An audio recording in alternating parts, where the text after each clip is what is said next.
Hey, it's Shiv, And it's Dave. and we're back with the All of You podcast. Here we go.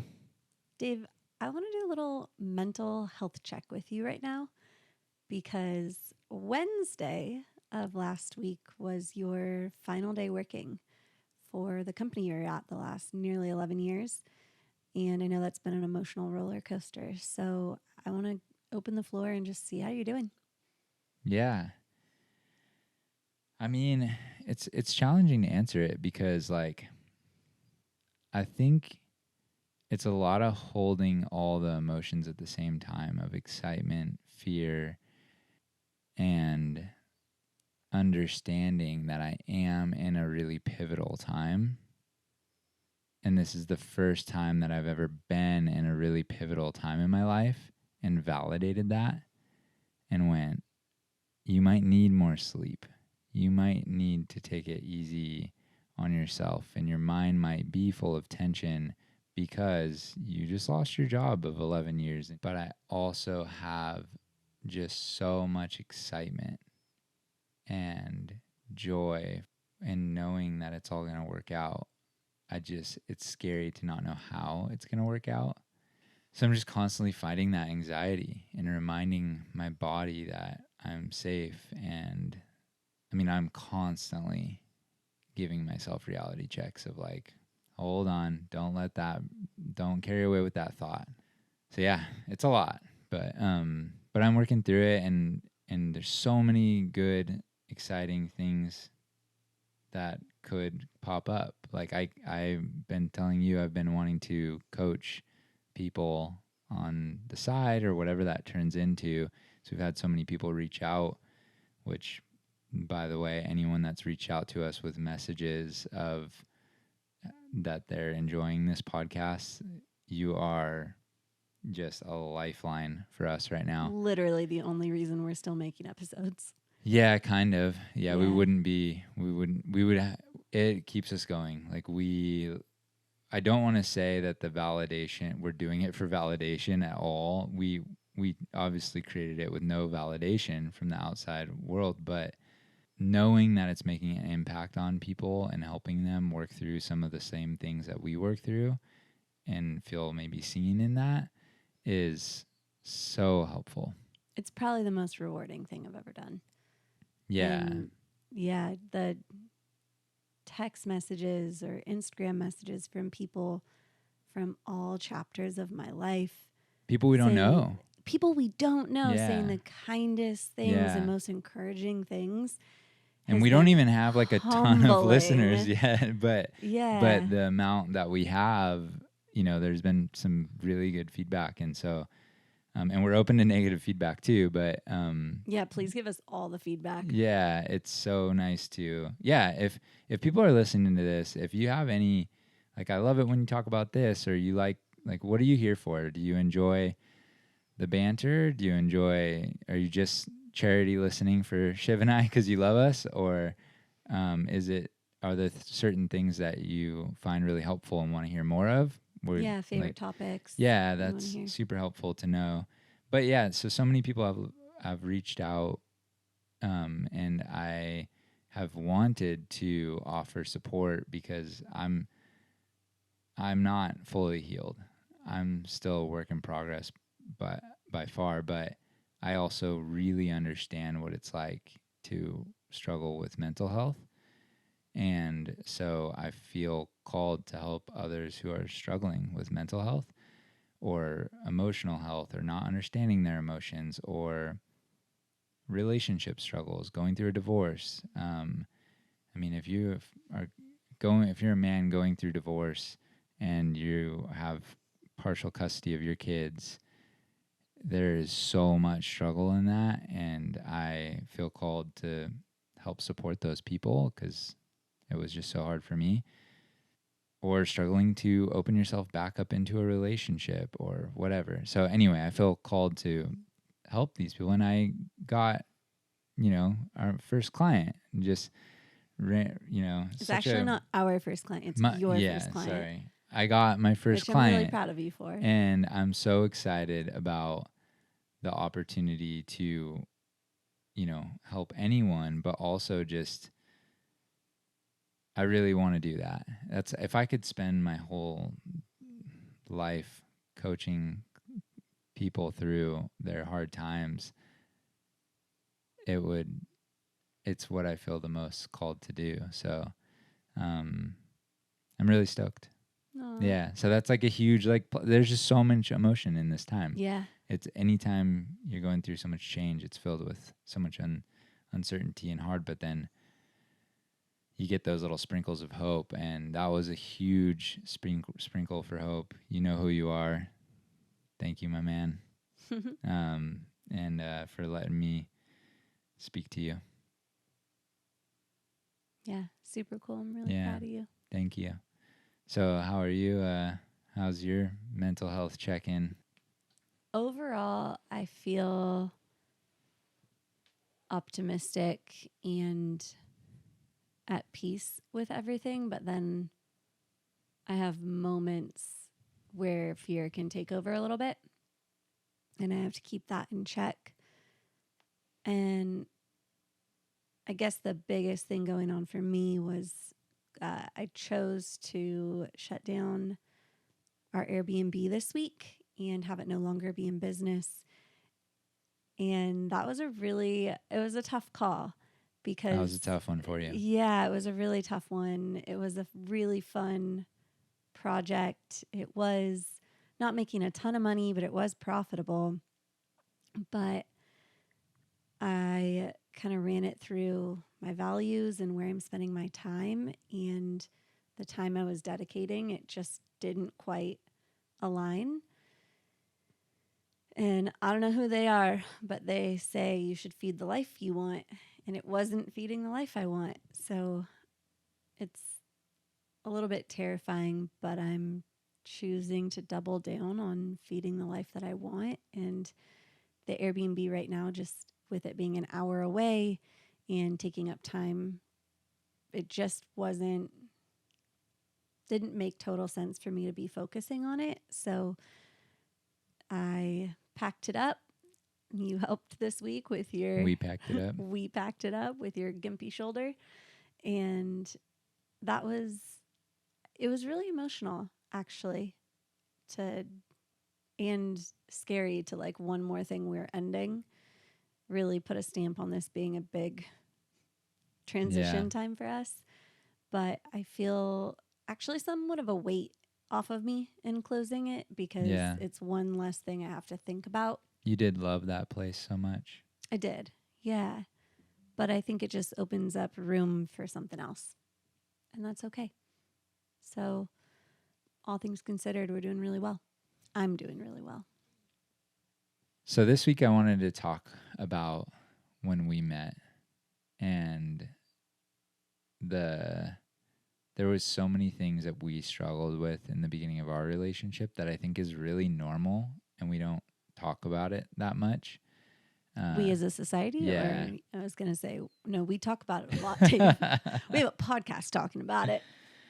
Yeah. Well, maybe because it was so hard and so sad that we both wanted each other when we met. Like, I had dated for a little bit and really struggled to open my heart, and I'd done therapy and I knew I wasn't ready, and so I didn't hit you up because I knew about you, but I didn't hit you up because I wasn't ready to date yet.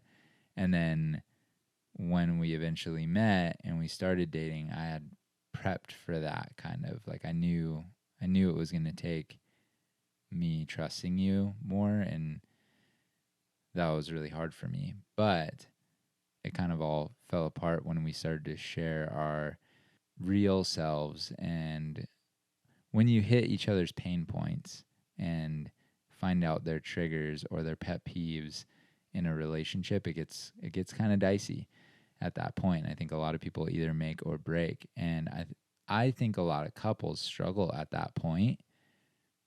And in the deciding, I know we did, in the deciding of, should I stay or should I go? Well, I think I could summarize it pretty concisely in that we started dating, fell madly in love very quickly, and then 3 months in, you who got triggered really badly. And at that time, we really didn't know what triggers were. Mm-hmm. And that one conflict was kind of the first one that like really we tried for months to work through it. Mm-hmm. And then other triggers were popping up that were smaller but not quite as bad. But again, we didn't know what triggers truly were or how to work through them. Yeah. And so we hit a point where it was like, I think I said to you, I trigger you too much. Yeah, you did. And we Yeah. can't. When we broke up for a little bit. Yeah, that was really the reason was I think this is just too triggering and it can't work. And then immediately, and you had kind of signed up for help through a program with that. I think Well, that's what kicked us off into this healing into journey. the journey, Really right? was that trigger. But so many people give up, and so it's like if we would have gave up, I mean, who knows what would have happened with life, but we wouldn't have this, and we may never have found healing. I don't know, like depending on who we ended up with and what avenues we took, but at some point, in order to get to a healthy dynamic, I was going to have to face my triggers. And you knew that, huh? I knew that. Yeah. I had already been facing before I met you. I just didn't realize. It's like practicing. When you're single, if you're aware of your flaws, and I knew a lot of mine, if it's like practice, and then you go to game time, and it's hard. But we knew what triggers were to a degree. Like everyone says, they're triggered. Yeah, I think that the word triggered is almost a slang term used nowadays. I've even heard the girls use it. Mm-hmm. Like, You're so triggered. yeah. Yeah. One of Joe Rogan's Netflix specials is called Triggered. Yeah. Yeah. And I think like there is a general understanding of what it is. And then there's like, oh no, this is like actually what it is. So to define it for those that might have only really heard it as a slang term or not heard of what triggered is. Well, let me ask you, what is your definition of it? My definition of triggered, good question, would be when something happens and your body feels an overwhelming amount of emotion that is not proportionate to what actually happened. And that is what I would call a trigger. And typically those feelings that you're feeling in that moment are related to an event in the past that happened during your childhood. And so those feelings are resurfacing from actually an event a long time ago. And an important thing to distinguish here is the events don't have to be the same. No. Even slightly. It's the feelings in your body that are the same. And since you felt those feelings as a child, you think it's wrong to feel them in your triggered state. So if you triggered me and I'm blaming you, and this is something that was happening to us both ways a lot, I would blame you for the feelings that I had in my body, but they actually had nothing to do with the thing that you did. It actually was related to something that happened in my childhood. Yeah. And it's really hard unless you practice and you really get aware of when you're triggered and start to learn those feelings in your body. It is what a lot of people, us included, would fight about. But fights are not always about the fight. It's really someone's triggered and they're trying to protect the wound in them. So if you trigger me by doing something, I'm going to say, hey, don't do that. It triggers me. But then you're not actually doing anything wrong and I'm controlling you because I don't want you to touch my wound. Mm-hmm. So that's how I would describe triggers. Yeah. When we were early on in the relationship, we could have just said we trigger each other too much. But the way that I see it is like our less aware kind of or I'll call it our naive selves, was not wanting to step up to the challenge and face our triggers, face our pain. And so I wanted somebody that would just cater to my pain and not do the things that trigger me. And you wanted kind of similar. But neither of us were willing to cater to each other's pain. No.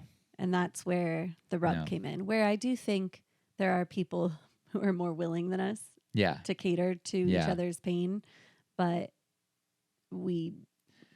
that wasn't really an option for us. You've said this before, but that can be a breeding ground for resentment. Oh, for sure. Because you get tired of catering to somebody's pain. It's like, grow up. And really that is the statement that you're making, is like, emotionally grow up. Right. Like, get out of your arrested development. Yep. That's exactly what I was going to say, is the triggers come from a moment where in your childhood something happened that was overwhelming for you as a child. Mm-hmm. So it can be as small as your teacher yelled at you in front of the other kids in class and you were so mortifyingly embarrassed that you couldn't even stand that feeling, and that became traumatic for you. Lowercase t, traumatic. Yeah. And then you have this like embarrassment wound in your body. And so it can be as small as that, but then we try to protect those wounds, and in trying to protect them and saying to your partner, you can't do this because it hurts me, then you're controlling your partner. Yeah. And then that just breeds resentment. Yeah. It's like you want your partner to heal. So in partnership, a lot of times they'll like, you kind of trigger each other, not on purpose, but you want you don't want your partner to be, you didn't want me to stay in my pain. You would actually tell that to me. You're like, babe, like, trust me, I got you, but you have to heal this. Like, you can get over this. Like, and I'm like, I can't. And you're like, yes, you can.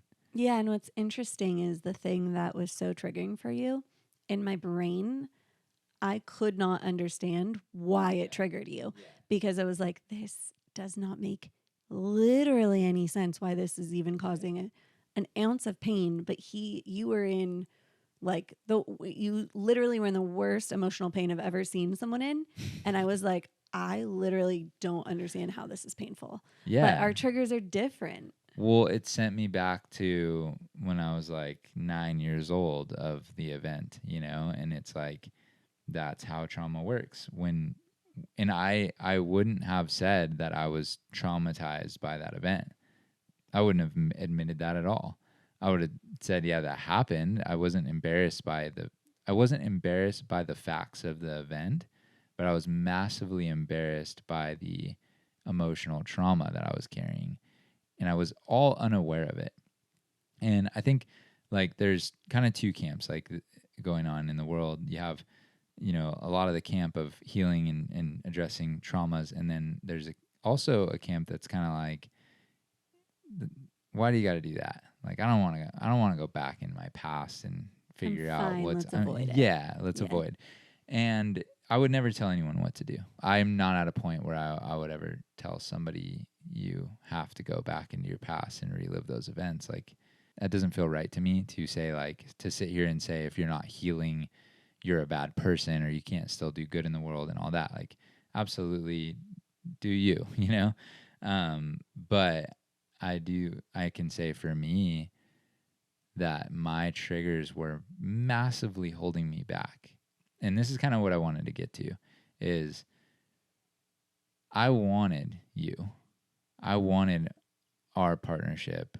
We were so magnetic in the beginning and so enamored by each other. We hold so much experience in our relationship.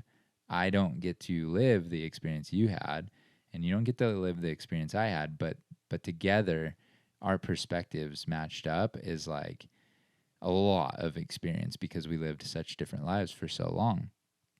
And that's so valuable. So I think we were really attracted to each other for those reasons.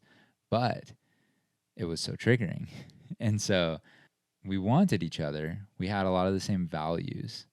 We fit in so many ways, like all the things that you'd say, like, you know, what are the things to look for in a partner is like, look for somebody that shares the same values as you. Look for somebody that, um, makes you laugh and look for somebody that is willing to grow and do their work and step up to the plate of owning, their responsibility for their side of the fence. And we had a lot of that, but the one thing that really caused us all the issues was the triggers, because when we'd be hanging out and one of us would get triggered, it was like the world would stop. And it was so frustrating because it could be the smallest of things. We just triggered each other so much. I mean, my life is hard to accept. I have, I had daughters and an ex that we have to co-parent with, and there's so much to be triggered by. And in order to be together, we had to go fight those triggers. So I didn't know that. I didn't know how much healing it was going to take to be. So I wanted a healthy relationship. I wanted you as a partner, but my triggers were holding me back from being able to love you the way that you needed to have a good partnership, the way that I want. I could not be the partner that I wanted to be unless I addressed these triggers, because they were going to hurt anyone that I was with. And so thank you for making me. Oh, you're welcome. If trauma is the illness, triggers are the symptom, and healing is the medication. If you find yourself getting triggered a lot and disrupting the relationship, and your reactions are beyond what seems right, there's probably some illness there that is the trauma, and that's how you know healing needs to take place. You don't have to heal, but you also don't have to live in sickness and have your triggers impacting those you love. So if healing is the medication, it's worth it for sure. So, how do you heal from something that triggers you? I think you would be better at articulating this one. Okay. So, I'll walk you through what I do.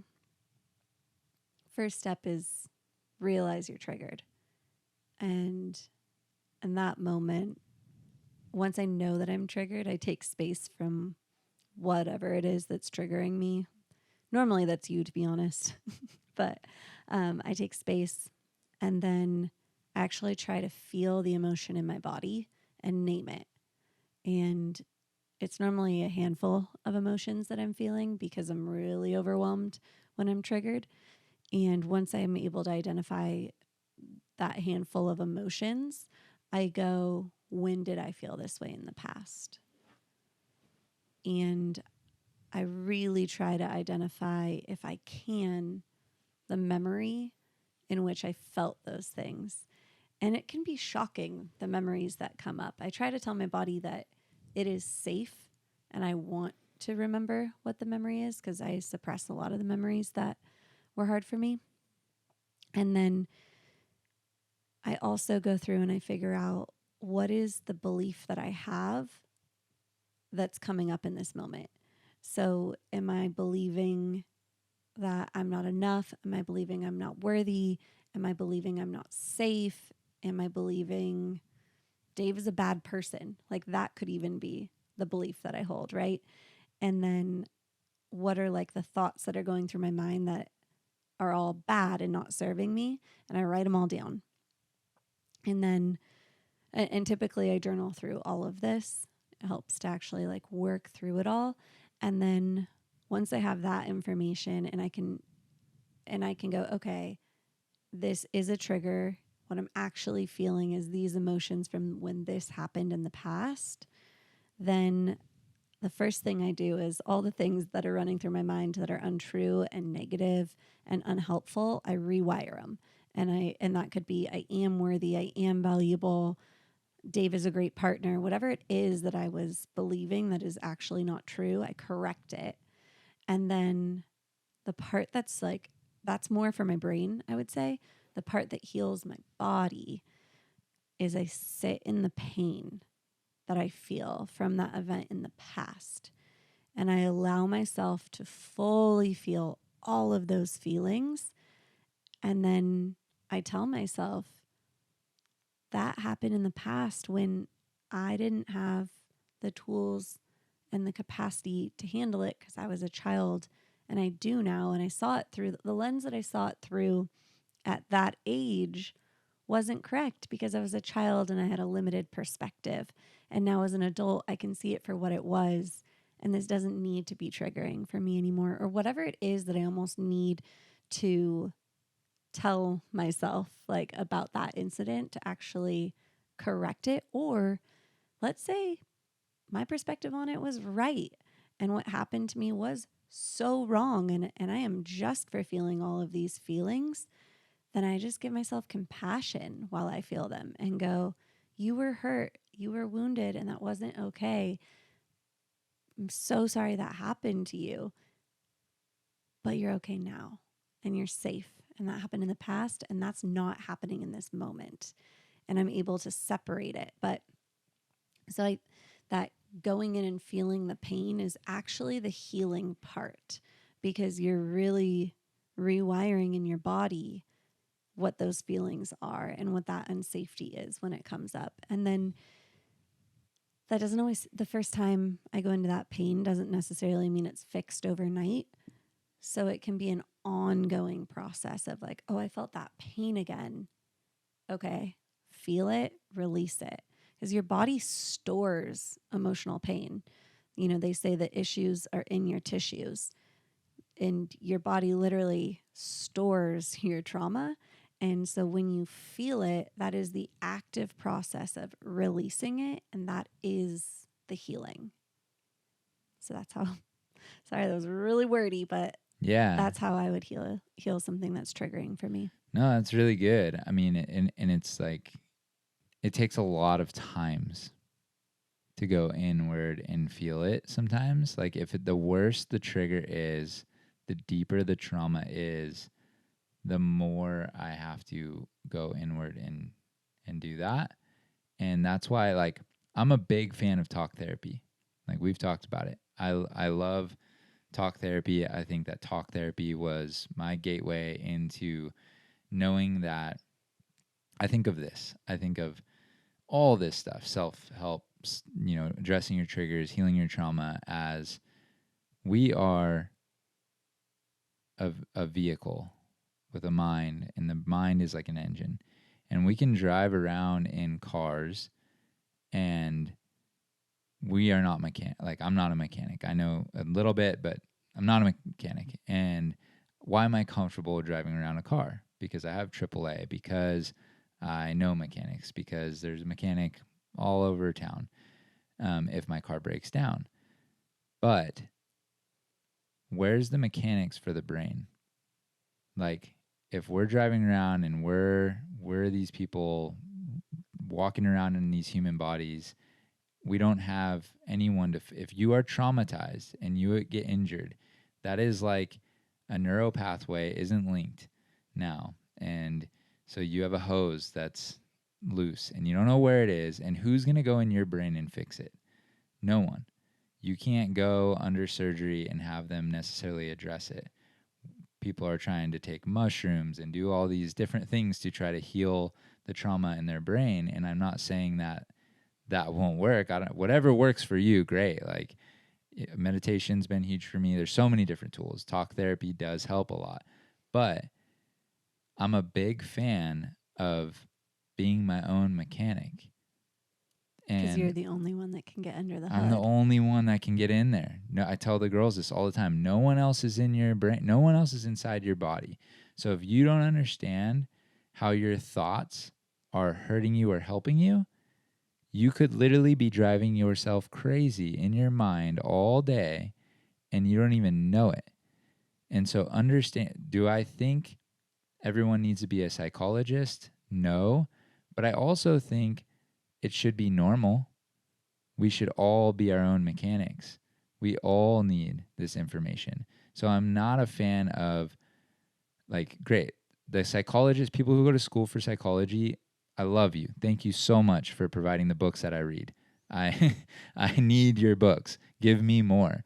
But we need more average people talking about psychology, because it can't just be in the hands of the doctors. And it needs to be in every, I mean, it is your, literally your playbook for your own happiness is in the thoughts that you think, and in your reactions you have, and in healing your trauma. And so I'm a big fan of, let's learn how to be our own doctor. But not in the sense, if I get an illness or whatever, like, there are people that know more than me, but if on I don't have enough money to pay a therapist to walk around by my side all day and be on call. So unless, that's great if you do, if you can go to Doc Allman and and pay him to be, like, fantastic. I love that for you. But I would love to get everyone some tools so they can do their own brain surgery a little bit and understand how they're impacting themselves by just the thoughts they think and their past trauma. And then not just that, but sorry, I'm on a rant, but they are not just impacting themselves, but they're impacting all their loved ones. Because when you hold on to that trauma, the triggers are going to come out sideways. They just are. And it's really hard to understand as a partner. If you really overreact because I leave the toothpaste out or a dish out, like a one last dish, and you really overreact, like, I don't understand. I'm like, why is this such a big deal to you? But you have something deep down that's really making you feel unsafe. And so us all taking our own ownership for healing our own trauma, it's not your fault that you are traumatized.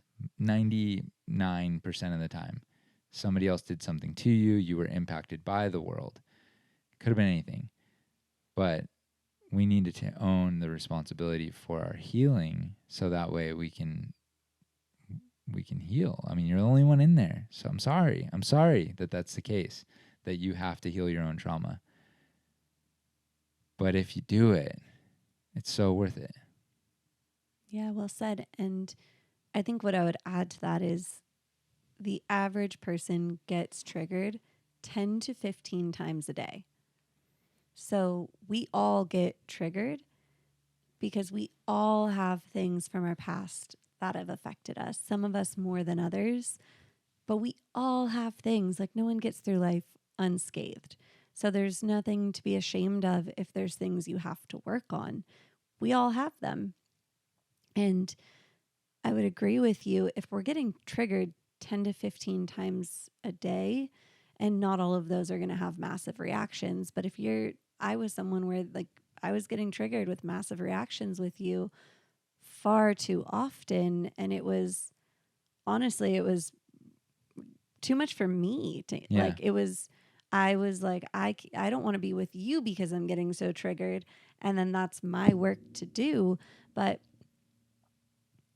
in learning how to manage my own triggers and reactions to them and heal my wounds, then I was able to stay in our relationship. But I think the reason I bring that up is to further the point you said of, we all need to be able to learn how to heal ourselves, because I can't call a therapist when I get triggered 10 to 15 times a day. Yeah. Or let's say, 5 times a week, or whatever it is that you do get triggered. We need, when we're in a big fight, in an argument, we have to have the tools to solve it ourselves, because we can't call a couples counselor every time we get in a fight.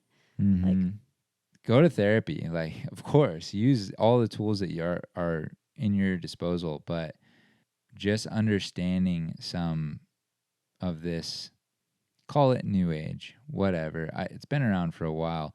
Healing the Shame That Binds You was written when? In the 80s or 80s? something? If you do that work and do those meditations in that book, I mean, it is healing. For me, it was. But everyone's going to have their different avenue for healing. Like, do what works for you. For me, I'm really passionate about understanding the psychology behind it, because it empowers me to do the work. Like, and it also helps me understand what's happening to me in the moment so that I can talk myself off the ledge, because I get lost in my own brain. My brain plays tricks on me. My subconscious mind will tell me I'm in danger when I'm not. So, Well, and the reason behind that is because the subconscious mind wants to be safe, and it feels safest when it's in it, your old patterns and conditioning. So it wants to do what it's always done. So if you grew up in a toxic household, you feel most safe in a toxic household or toxic relationship. It craves the safety of the known, even if the known was bad. And so when you can get in there and bring that, I've said it before, I'll say it again, when you can bring the subconscious to the conscious and go, oh, I'm making a choice. I'm making a wrong choice because it's comfortable, because this is what I know. And you can actually make a choice that is unknown, and it's going to be uncomfortable. The right choice for you could be the more uncomfortable choice, because you're patterning. Your body literally wants you to stay in what it knows. And I actually think that's a really, really important concept when you're looking for relationships or you're dating. Your body wants to be in a relationship that is comfortable and similar to your relationships when you were growing up. And for some people, that can be a good thing. If you had a healthy attachment to your parents, that can be a really great thing. And you don't need to change anything about that. Wonderful. yeah. But for some people, and not everyone is even aware if their relationships with their parents were healthy or not, that's Yeah. something you have to unpack and be willing and open to exploring. Yeah. So unpack that and then analyze, am I choosing someone because the comfort of the known and the patterns, or am I choosing them because they're actually compatible and good for me? Because sometimes compatible and good for me doesn't equal comfortable. Sometimes it's toxic. Yeah. Yeah, Feels good, but it could be toxic. totally. Yeah. Yeah. Yeah. And it's hard to know, and it's really hard to be honest with yourself about that too. So I mean, it's a tough one. I can't give somebody in, quick, like, do this to make sure that you're choosing the right partner, or you should stay in that relationship, because we were able to heal and come to a more healthy dynamic, but our old patterns are still there. We just fight them. And now we fight them because we both want to fight them. I want to fight my patterns. I know which patterns you're trying to fight and correct, and we can help each other in that.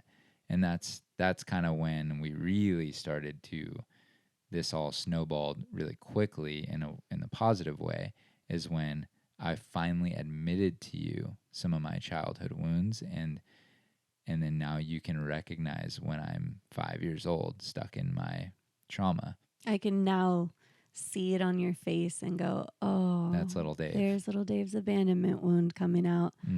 I know this is annoying as hell right now, but I'm going to choose to love him. Yeah. Because I know what's happening, and it's not my Dave, it's little Dave right now. Yeah. And that's interesting too, because it's like, should you cater to someone's triggers, or should they heal their trauma?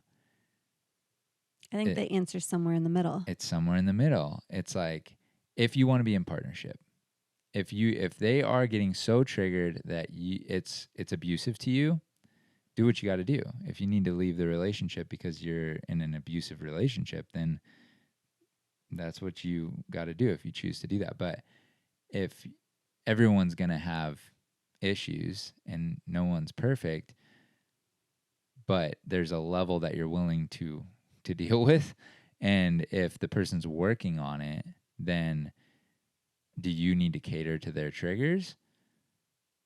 Probably a little bit if you want to be in the relationship, because they're not going to heal overnight. And you actually expecting them to heal. So like, if you had a trigger that was really hurting me and I said I'm not going to cater to it at all, then I'm kind of saying like, heal that right now, or like I'm not dealing with you. And it's like, here's how far I'm willing to go. Can you come my way too? And then over time, we both know you want to heal that trigger completely so it doesn't affect me. But I'm gonna lean in a Yeah, bit. I think it's my take on it is I'll walk hand in hand with you as long as it's on the road to recovery. Yes. And I will Yes. hold your hand until we get there. But the moment you don't want to walk down the recovery road and heal it, that's when we have a problem. Well said. So if you're willing to do your work, I'm willing to support you in it. But if you're not committed to doing your work, I'm out of here. Yeah. Yeah. And we both, you can say that confidently because we are both on that same page. Yeah. Sometimes you're married to somebody and that's tough too. Like, so people are in all kinds of different entanglements in relationships, or not even just partnerships, but in parenting or kids, or you have relationship dynamics that exist, and then somebody wants to tweak that dynamic because they realize they're catering to a trigger or they're whatever, and it can get tricky. Relationships are tricky. They're so tricky They're so tricky. they're sticky. Sticky and tricky. They just they are in a sense entanglement, but they can't. There is a with the learning of some behavioral psychology, there is enough awareness now in books out there to understand what is abuse and what is kind of in there, and it's not black and white, but the line is kind of a little bit more clear on like what's tolerable behavior, and we might awaken even more over time to learn things that we're doing that are not good for each other. We're just on that same page of, so here's, I'll split our relationship into before healing and after healing, BH and AH. Like, uh, before healing, when we met and we were triggered all the time, we were in a state of denial and defense. And Oh, we were defending massive. again. So I was Yeah. defending my position, you were defending yours, and that caused a breakup. And Yeah. You know, it's actually funny that I want to add in. yeah, When we were in that stage of denial and defense, we actually one day got a whiteboard out and we tried to negotiate like how my heart hurts on this one. yeah, it was so bad. We wanted it so bad, but we couldn't figure it out that we got out a whiteboard and it was basically a negotiation of like, okay, this like with each other's wounds, basically like I was trying to fight you of like, I don't like that this wound is causing me, and I didn't even know the word wound at the time, but like Yeah, it's causing me to feel like I can't do whatever I want. yeah, And so I need to be able to do these things. And then you were like negotiating back on like what you could tolerate. And it was so unhealthy, but it was like how we thought we could resolve this was literally through a negotiation, yeah. which is comical. And Well, that was the BH period was a yeah, whiteboard before healing. session. Yeah, but like even Jordan Peterson will say like relationships are a lot about negotiation, and I don't necessarily disagree with that. I think there is a Well, part of there's things you have to compromising. compromise on, and that can be Yeah, like do you want white curtains and I want black, and you're like, right. we'll settle with blue, or something like that. But I think that in the terms of healing and love, we were very stuck on the negotiation portion, and we weren't leaning in to healing. We weren't leaning into, and so that caused us to break up, which was the right thing to do at that time. Really, I kind of stand by that. Mm-hmm. Yeah, it was. And then, but we kept talking because I was actually in a class and I was healing so much, and you knew that I was working on myself. And then when we were able to talk again and communicate in the right way, we weren't perfect, but that's what set us off into like, okay, we have this new understanding. The understanding before was we have the same values, we want to go to the same places, but neither of us want to heal our trauma, and we just want to defend our positioning.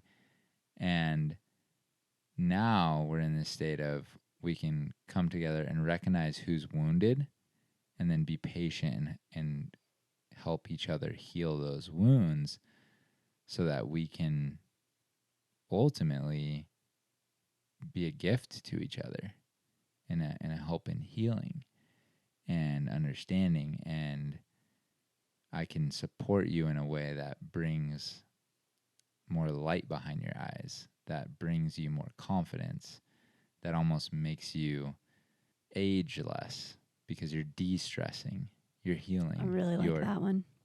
Yeah, like you are literally healing wounds inside of you that are pain and causing you burdens all these years. Ones that are eye trigger, but also just that come up in general for you. And you have allowed me to do that same, and you've been a support in that. So the first segment of our relationship was stuck in the negotiation phase and the power and control dynamic. And we were wrestling, and then we gave up, which was what like I said, it was the right thing to do. But then we got back together because we both agreed on, I actually love you and I want you as a partner. I just want to know that you're going to work on these things that are holding you back and really causing you a lot of pain. And once we started to understand that, it sent us on this road, and now here we are. But the trigger aspect of it is just the symptom. And another thing about the whole car analogy is we have a bunch of people out there, and I was one of them. You weren't I wouldn't say you were as bad as me. Your triggers came out later. You hit them well. But we have a bunch of people out there that are literally running into each other and bumping into each other and causing a bunch of car accidents with their connections, like a bunch of toxic people. And I, like I said, I was one of them, because they don't know how they're supposed to drive. They don't know how to shift their gears. They don't know. They don't understand. So they're just stop, go, bumping into everyone. And they don't understand that they got some work to do in order to connect and become interdependent. And we are all dependent on each other. No one's really healthy fully alone. Like, we need each other in society. Humans are meant for connection. But we need to be interdependent and learn how to connect properly and not put our wound, when we're all wounded and we have a bunch of hoses that aren't connected, we're stepping on the gas, and weird stuff's happening in our connections with other humans. We're giving unsolicited advice. We think that they need to believe everything we want them to believe, or else we're not okay. Or we treat people like, like we should control them, and we use power and control dynamics. Or we people please and we do everything they want to do, because if you're not okay, I'm not okay, and we're codependent.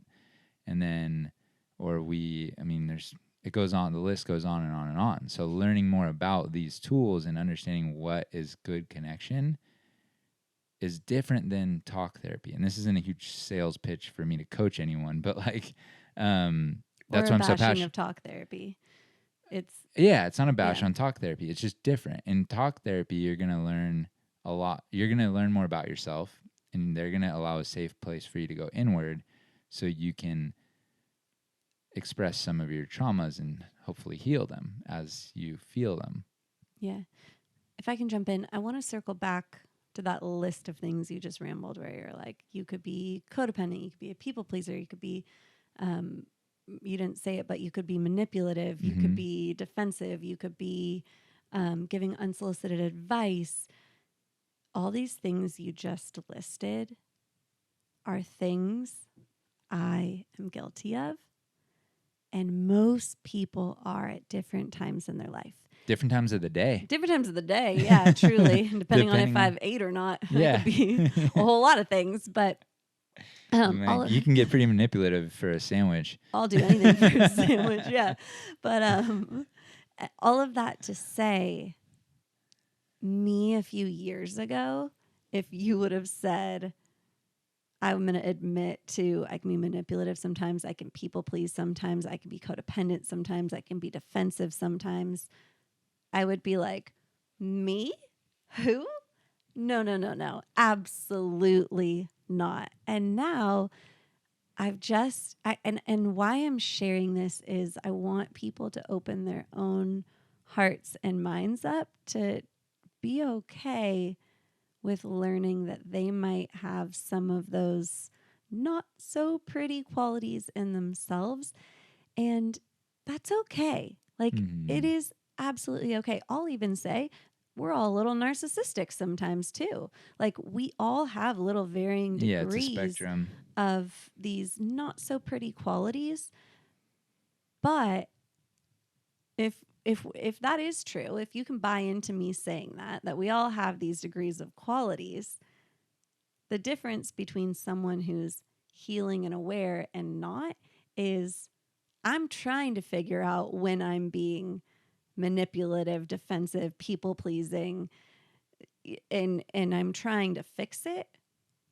If you're not trying to become aware of those things, you're just doing them. Yeah, And innately. that Yeah. is what sold me on trying to become aware and trying to heal is I want to be more loving towards everyone I come into contact with, and Yeah. that's the path for me to get there. Well, I think to circle it back and bring this one home, it's like we were pretty pissed that we weren't showing up in this relationship as good as we anticipated. I remember the first 3 months, like us, like we went on a trip together to Mexico, and I couldn't have pictured us fighting at that point. I thought we'd never get in a fight.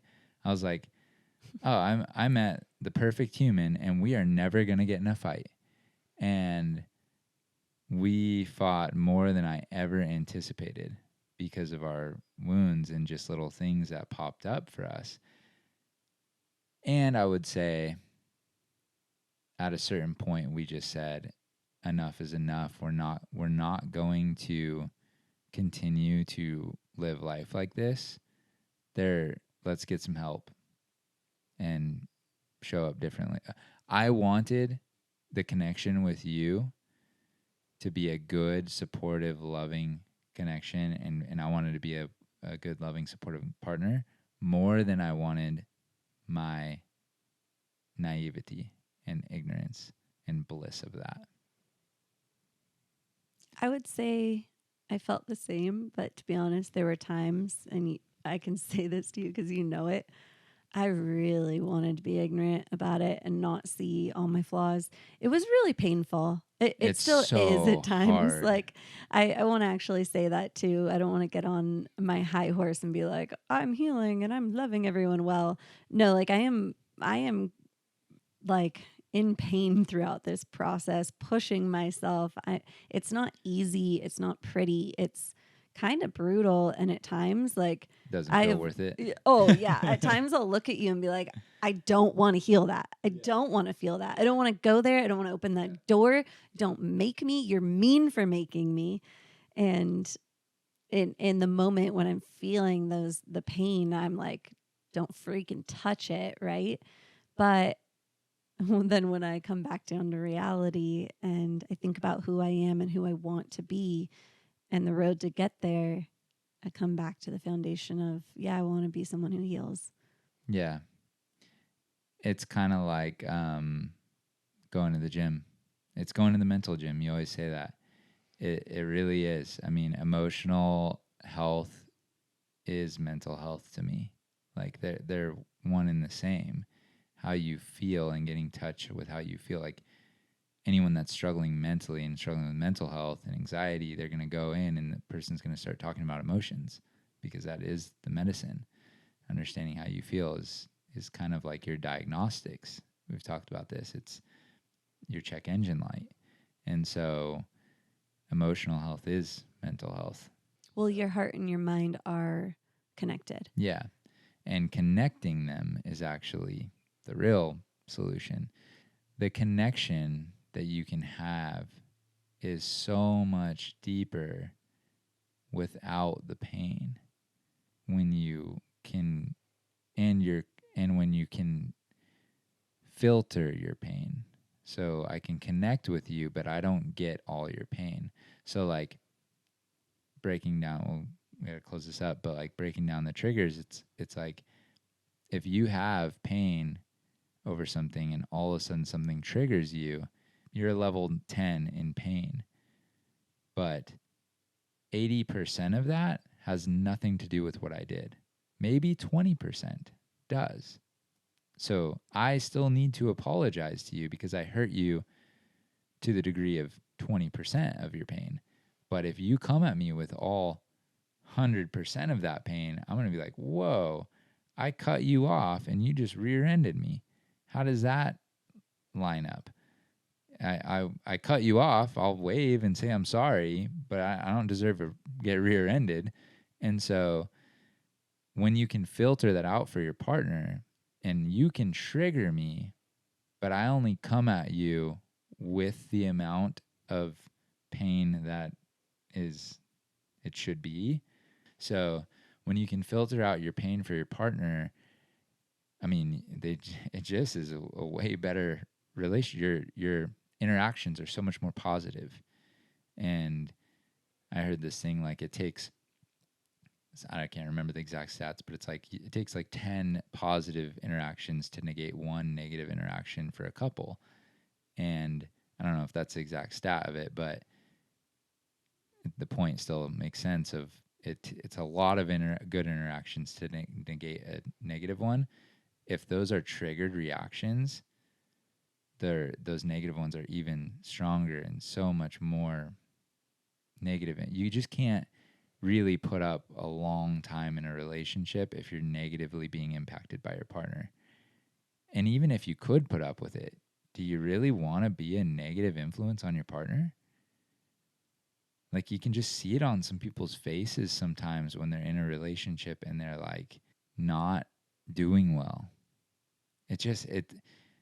A bad partnership, or I wouldn't even say a bad partnership, a partnership that is they're negatively impacting each other is hell on this planet. It really is. It just feels like hell. And it's not the people's fault most of the time. They got married, they stood up on the altar, whatever. They at one point they did want to be together. But the traumas and the like you got to address them if you want to have a good partnership, I believe. Well, I think that is one way you can do it. And that's the way we've bought into. Yeah. But there are people who choose to avoid and just not poke each other's wounds in a relationship. And that can work for some people. I do think that the level of depth in your relationship will not be as deep. It will be more shallow when you're avoiding each other's pain and not sharing about it, and not if you're just catering to each other, and that can create resentment as well. So I think there are some downsides to it, and it wouldn't be it obviously isn't what I choose, but you could be fine. I don't want to say everyone who doesn't heal their relationships is doomed. And maybe there's people who've gotten together that are far less traumatized than we are. And so they don't have as much work to do. So I won't want to paint anyone under a certain blanket or paint under a blanket. I don't know. Put people under a blanket. I don't know what I'm doing with blankets, but I don't want to You don't want to paint everyone with a broad brush. Oh, yeah. Broad brush. Exactly. And say that there's one way to do things. There's many ways to skin a cat. This is just the way I choose to skin cats. So I don't really like cats. I'm more of a dog person. Yeah, I definitely agree. I think that there's all kinds of types of healing that people can do and whatever works for them. I never want to tell anyone else what to do. If you're enjoying your life, keep going.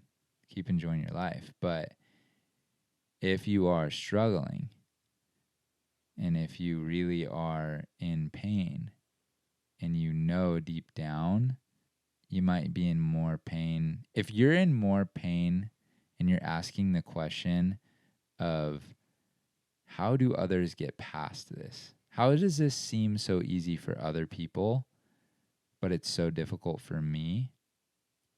You probably have a wound and you can heal it. Yeah. I would say the other thing, the other tip off that healing might be the right move for you is if you're not living the life you want to be living and you can't figure out why you aren't able to get there, healing's a real good option for you. Yeah. And I say that because that's a lot of my stories. I couldn't figure out why I couldn't get what I wanted from life.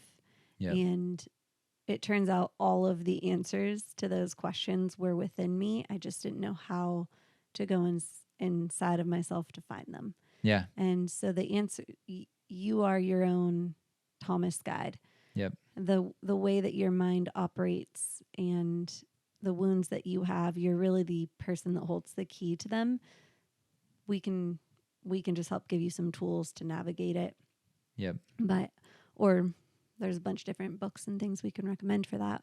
I'm rambling. I think this has been a good one. And Yeah, it really has. yeah. Yeah. Thank you for healing for me. Oh, you're I know you welcome. didn't do it just for me, but I'm really grateful that we chose to do the work because it deepened our connection and got us into a place where we feel like we can handle all this life stress. And Yeah. Thanks for healing for me. yeah, All love right. you. Love you too. Bye. Bye.